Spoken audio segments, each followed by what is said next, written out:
ஏசப்பாவின் நாமத்தினாலே நான் உங்களை ஆசீர்வதிக்கிறேன் பிரியமானவர்களே. ஏசப்பா சில வாக்கு தத்தங்கள் கொடுத்திருக்கிறார். அதை வரிசையாக சொல்லி வருகிறேன், கவனமாக கேளுங்கள்.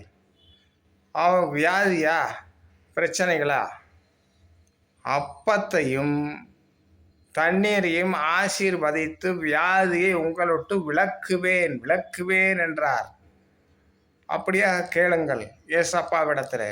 இப்படி சொன்னீங்களே, எங்களுக்கு வியாதியை விளக்குங்கள் என்று விசுவாசத்தோடு கேளுங்கள்.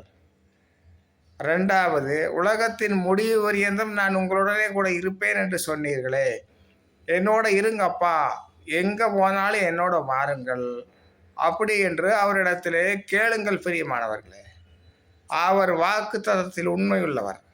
ஆனால் அதற்கு முன்பாக நாம் செய்ய வேண்டியது என்னவென்றால், அவர் சொன்ன கட்டளைகள், அவர் சொன்ன கற்பனைகளை நாம் ஒழுங்காக கடைபிடிக்க வேண்டும். முழுபலத்தோடு அவரை அன்பு கூற வேண்டும். தாயின் தகப்பனையும் கனம் பண்ண வேண்டும். இப்படியெல்லாம் கற்பனைகள் இருக்கிறது. அந்த கற்பனைகளை முழுபலத்தோடு நாம் கடைபிடிக்க வேண்டும்.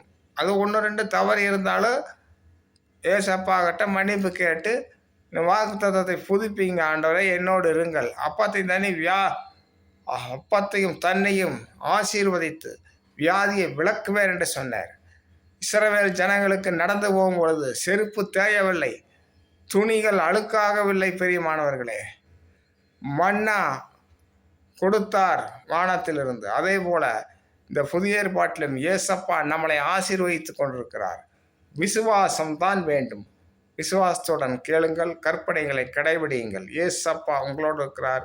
God bless you. Amen. Amen.